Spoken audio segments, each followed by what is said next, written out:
गृह मंत्री अमित शाह की, जिनसे सीधा संवाद किया गया है। सवाल थे 130वें संविधान संशोधन को लेकर, क्योंकि इस विधेयक के बारे में चर्चा पूरे देश में हो रही है। इसी पर गृह मंत्री अमित शाह बोले। इस वक्त की बड़ी खबर आपको बता दें, उनकी तरफ से कहा गया कि जेल से सरकार नहीं चल सकती, मुझे पूरा विश्वास है पारित हो जाएगा ये विधेयक।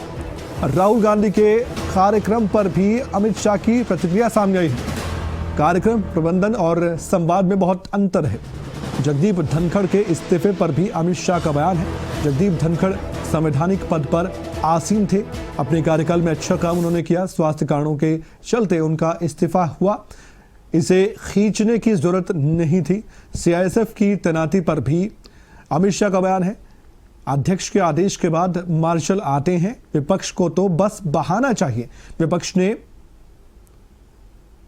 सलवा जुलूम को खारिज किया, आदिवासियों के अधिकार को खत्म किया, नक्सलवाद 2 दशकों तक चला, ये भी उन्होंने विपक्ष पर निशाना साधते हुए बात की। आइए कुछ इस बातचीत के अंश आपके सामने रखते हैं। 130वां संशोधन क्या है? 130वें संशोधन में ये संविधान संशोधन है।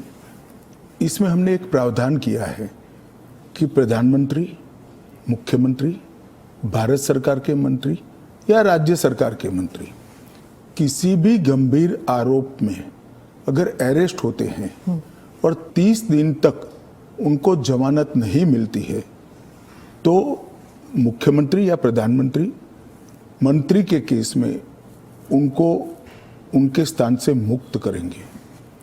अगर वो नहीं करते हैं तो अपने आप कानूनन वो मुक्त हो जाएंगे। ये प्रावधान 130वें संवैधानिक संशोधन में हमने किया है।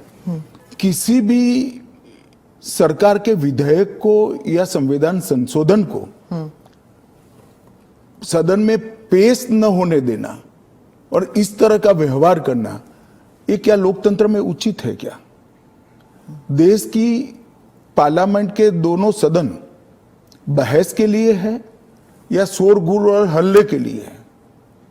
मुद्दे का विरोध हमने भी देखा है, हमने भी करा है, परंतु बिल को पेश न होने देने की एक प्रकार की मानसिकता मैं नहीं मानता हूं कि ये लोकतांत्रिक है और विपक्ष को देश की जनता के सामने इसका जवाब देना पड़ेगा।